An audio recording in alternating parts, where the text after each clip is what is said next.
দাফন কাজ সেটি সম্পন্ন হবে। এবং জানিয়ে রাখি যে ভেতরে কিন্তু আসলে প্রবেশাধিকার খুবই সীমিত রাখা হয়েছে। পাশাপাশি এই সার্বিক নিরাপত্তার জন্য কিন্তু আসলে এই যে পুরো চত্বরের নিরাপত্তা ব্যবস্থা কিন্তু বেশ কয়েক গুণ বাড়ানো হয়েছে। আমরা দেখেছি শাহবাগ থেকে টিএসসি পর্যন্ত পুলিশের 4 স্তরের নিরাপত্তা ব্যবস্থা নেওয়া হয়েছে, এবং যার কারণে কিন্তু দেখা যাচ্ছে যে আসলে বাইরের কেউ যেন এখানে প্রবেশ করতে না পারে, সেজন্যই কিন্তু আসলে কঠোর নিরাপত্তা ব্যবস্থা এবং নিরাপত্তার চাদরে বলা যায় যে মুড়িয়ে রাখা হয়েছে পুরো এলাকা।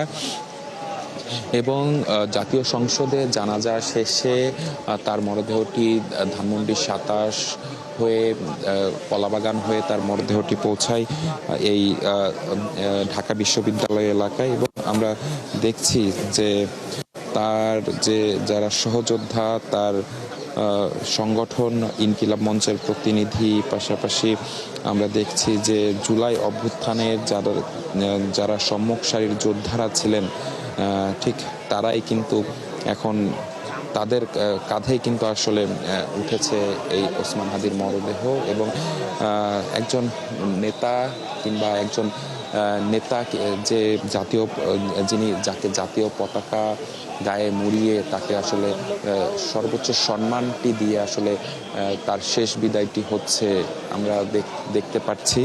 এবং হয়তোবা তার মরদেহ এখন বলা যায় যে কবরের কাছাকাছি নিয়ে যাওয়া হয়েছে, হয়তোবা অল্প কিছুক্ষণের মধ্যেই তার যে দাফন কাজ সেটি সম্পন্ন হবে। এবং এই মুহূর্তে কিন্তু আমরা সেই প্রস্তুতিও আমরা বেশ খানিকটা সকাল থেকে কিন্তু সেই প্রস্তুতি বেশ খানিকটা এগিয়ে রাখা হয়েছে, যার কারণে কিন্তু আমরা দেখছি যে খুবই সীমিত রাখা হয়েছে সেখানকার প্রবেশাধিকার।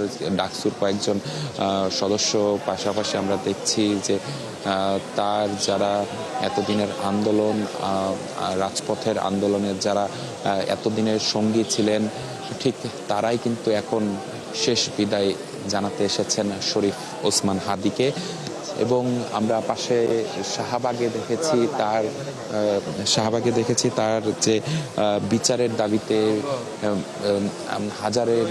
হাজার মানুষ কিন্তু তারা জড়ো হচ্ছে। পাশাপাশি তার জানাজায় কিন্তু ঢাকা তো বটে, সেই সাথে সারা বাংলাদেশ থেকে কিন্তু লাখো মানুষ এসে তারা জানাজায় অংশ নিয়েছে। এবং সবারই কিন্তু আসলে কান্না জনিত যে চেহারা, সবার কান্না কিন্তু আমরা ক্যামেরার মাধ্যমে দেখেছি। এবং বলা যায় যে হয়তোবা যে এই মুহূর্তে আমরা দেখছি সাদা কাফনে মোড়া শরীফ ওসমান হাদি, তাকে এখন তার মরদেহটি যে স্ট্রেচারে করে ভেতরে নিয়ে যাওয়া হয়েছিল সেটি এখন তার মরদেহটি এখন কবরে নামানো হচ্ছে। এবং তার দেখছি যে আশেপাশে যারা ছিলেন তারা, আমরা ঢাকা বিশ্ববিদ্যালয়ের উপাচার্য তাকেও দেখছি, তিনিও সেখানে উপস্থিত আছেন। এবং এই মুহূর্তে তার মরদেহটি যেখানে কবর খোঁড়া হয়েছে সেই কবরে নামানো হয়েছে। এখন বাকি যে প্রক্রিয়া, অর্থাৎ মাটি দেওয়ার যে প্রক্রিয়া, সেটি আসলে এখন সম্পন্ন হবে। এখন আসলে তার যে সহযোদ্ধা সহকর্মী যারা আছেন, তারা এখন এইখানে বলা যায় যে তারা যেহেতু তার মরদেহটি বলা যায় তার মরদেহটি কবরে নামানো হয়েছে, এখন তার কবরে যে মাটি দেওয়ার যে প্রক্রিয়া সেটি আসলে সম্পন্ন হবে। এবং খুব আমরা দেখছি যে আসলে আমরা হাসনাত আবদুল্লাহকে দেখতে পেয়েছি, সাদিক কায়েমকে দেখতে পেয়েছি, তারা কিন্তু এই যে লাশবাহী যে ফ্রিজিং ভ্যান, সেই ফ্রিজিং ভ্যানে করে তারা এসেছেন। এসে এখান থেকে তারাই কিন্তু আসলে এই যে বাংলাদেশের পতাকা দিয়ে মোড়ানো একজন শহীদ, অর্থাৎ শরীফ ওসমান হাদির মরদেহ তারাই কাঁধে করে নিয়ে তারা কবরের দিকে গেছেন। এবং সেখানে তারা ইতোমধ্যে আমরা দেখছি যে মরদেহটি কবরে রাখা হয়েছে। এখন যে মাটি দেওয়ার যে প্রক্রিয়া, সেই মাটি দেওয়ার প্রক্রিয়া চলছে, অর্থাৎ সমাহিত করার যে সবশেষ প্রক্রিয়া সেটি এখন চলছে জাতীয় কবি কাজী নজরুল ইসলামের কবরের ঠিক পাশেই। এখন আমরা আসলে কথা বলার চেষ্টা করেছিলাম তার এই যে সহযোদ্ধাদের সাথে, তবে কেউ কিন্তু আসলে তারা বলেছেন যে আজকের যে দিনের জন্য আসলে তারা প্রস্তুত ছিলেন না। তারা একজন সহযোদ্ধা যারা ঠিক 1 বছর কিংবা 1 মাস আগেও যারা একসঙ্গে মিলে রাজপথে তাদের যে বজ্রকণ্ঠ, ওসমান হাদির যে বজ্রকণ্ঠ, সেই সুরে তাল মিলিয়েছেন, সেই বজ্রকণ্ঠ এত তাড়াতাড়ি যে নিশ্চুপ হয়ে যাবে আর কখনো এই ওসমান হাদির কণ্ঠ থেকে বাংলাদেশপন্থী স্লোগান, বাংলাদেশপন্থী, বাংলাদেশের যে অধিকার, বাংলাদেশের মানুষের যে অধিকার, সেটি বহির্বিশ্বের অন্য কোনো দেশ সেটি হরণ করতে পারবে না, সেই যে স্লোগানগুলো, সেই যে কথাগুলো, সেই যে বার্তাগুলো, সেই বার্তাটি আর ওসমান হাদির কণ্ঠ থেকে আসবে না, এমন ভাবনা থেকে কিন্তু আসলে বেশ আবেগ আপ্লুত হয়ে যাচ্ছেন তার সহযোদ্ধারা। এবং তারা কিন্তু বারবারই গত পরশু যখন তার মৃত্যু সংবাদটি দেশে পৌঁছায়, এরপর থেকে কিন্তু তার সহযোদ্ধারা শাহবাগে এসে জড়ো হন এবং সেখান থেকে তারা একটি বার্তায় দিয়েছিলেন, ঠিক যে কারণে ওসমান হাদির মৃত্যু হলো, ঠিক যে কারণে বাংলাদেশপন্থী একজন নেতাকে এই পরিস্থিতিতে পড়তে হলো, অর্থাৎ তার জীবন দিতে হলো বাংলাদেশের জন্য। ঠিক যে লড়াই সংগ্রামের জন্য তার এই পরিণতি, সেই লড়াই সংগ্রাম কিন্তু ওসমান হাদি না থাকলেও কিন্তু থেমে থাকবে না। তার সহযোদ্ধারা যারা রয়েছেন, বাংলাদেশপন্থী মানুষ যারা রয়েছেন, রাজনীতিবিদ যারা রয়েছেন, নেতা যারা রয়েছেন, তারাই কিন্তু আসলে এই যে ওসমান হাদির যে অপূর্ণ লড়াই, সেই লড়াই কিন্তু আসলে তারা চালিয়ে যাবেন, এমন বার্তা কিন্তু আসলে তার সহযোদ্ধা, সহকর্মী ও ভক্ত, অনুসারী সবার কাছ থেকে আমরা পেয়েছি। এই মুহূর্তে আমরা দেখছি যে তার কবরে এখন কিন্তু আসলে মাটি দিয়ে ভরাট করার যে প্রক্রিয়া, সেটি এখন চলছে এবং অল্প কিছুক্ষণের মধ্যে হয়তোবা এই প্রক্রিয়াটি শেষ হয়ে যাবে এবং চূড়ান্তভাবে যে সমাহিত করার প্রক্রিয়া সেটি আসলে সম্পন্ন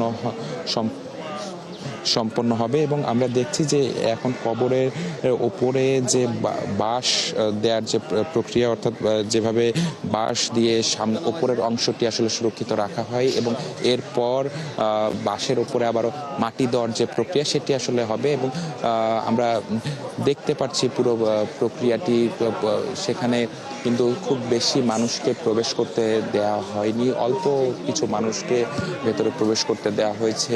এর বাইরে কিন্তু আমাদের গণমাধ্যম কর্মীদেরও কিন্তু মূল ফটকের বাইরে রাখা হয়েছে এবং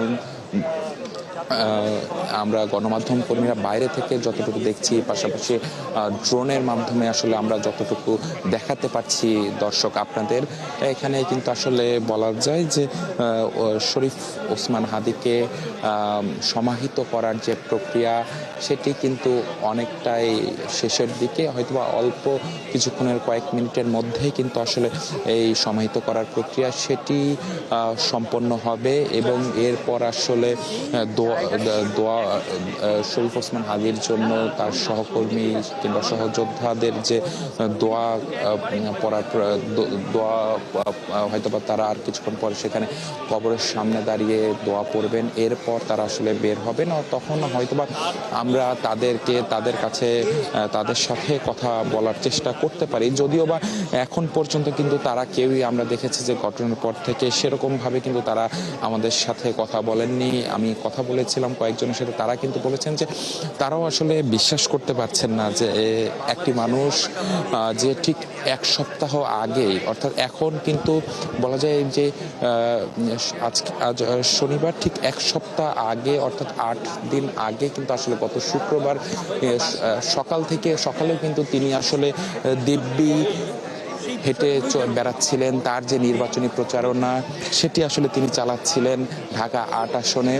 ঠিক গেল শুক্রবার দুপুর 2টা 24 মিনিটে কিন্তু আসলে সব কিছু তছনছ হয়ে যায়। তাকে ঘাতকের বুলেটের আঘাতে কিন্তু তিনি রিকশাতে লুটিয়ে পড়েন। এরপর তাকে নিয়ে যাওয়া হয় ঢাকা মেডিকেল কলেজে এবং সেখানে জরুরিভাবে তার একটি প্রথম অস্ত্রোপচার হয় এবং এরপর তাকে নিয়ে যাওয়া হয় উন্নত চিকিৎসার জন্য রাজধানীর এভার কেয়ার হাসপাতালে এবং সেখান থেকে চিকিৎসাধীন থাকার পরে যেহেতু তার মাথার এক পাশ দিয়ে গুলি ঢুকে অন্য পাশ দিয়ে বের হয়ে গেছে এবং যার কারণে কিন্তু তার আসলে মস্তিষ্ক খুব বাজেভাবে আক্রান্ত হয় এবং চিকিৎসকরাও কিন্তু শুরু থেকেই বিষয়টিকে বেশ সংকটাপন্ন হিসেবে বলছিলেন। এরপর আমরা যেমনটি দেখেছি যে সরকারের এবং পরিবারের তত্ত্বাবধানে সরকারের হস্তক্ষেপে তাকে নিয়ে সিঙ্গাপুরে উন্নত চিকিৎসার জন্য নেওয়া হয় এবং এখন আমরা দেখছি যে তার যে সহযোদ্ধা এবং সহকর্মী এবং আন্দোলনের মাঠে যারা একসঙ্গে কণ্ঠে সুরে সুর মিলিয়েছেন ঠিক তারা এখন মাটি দিচ্ছেন শরীফ ওসমান হাদির যে কবরে।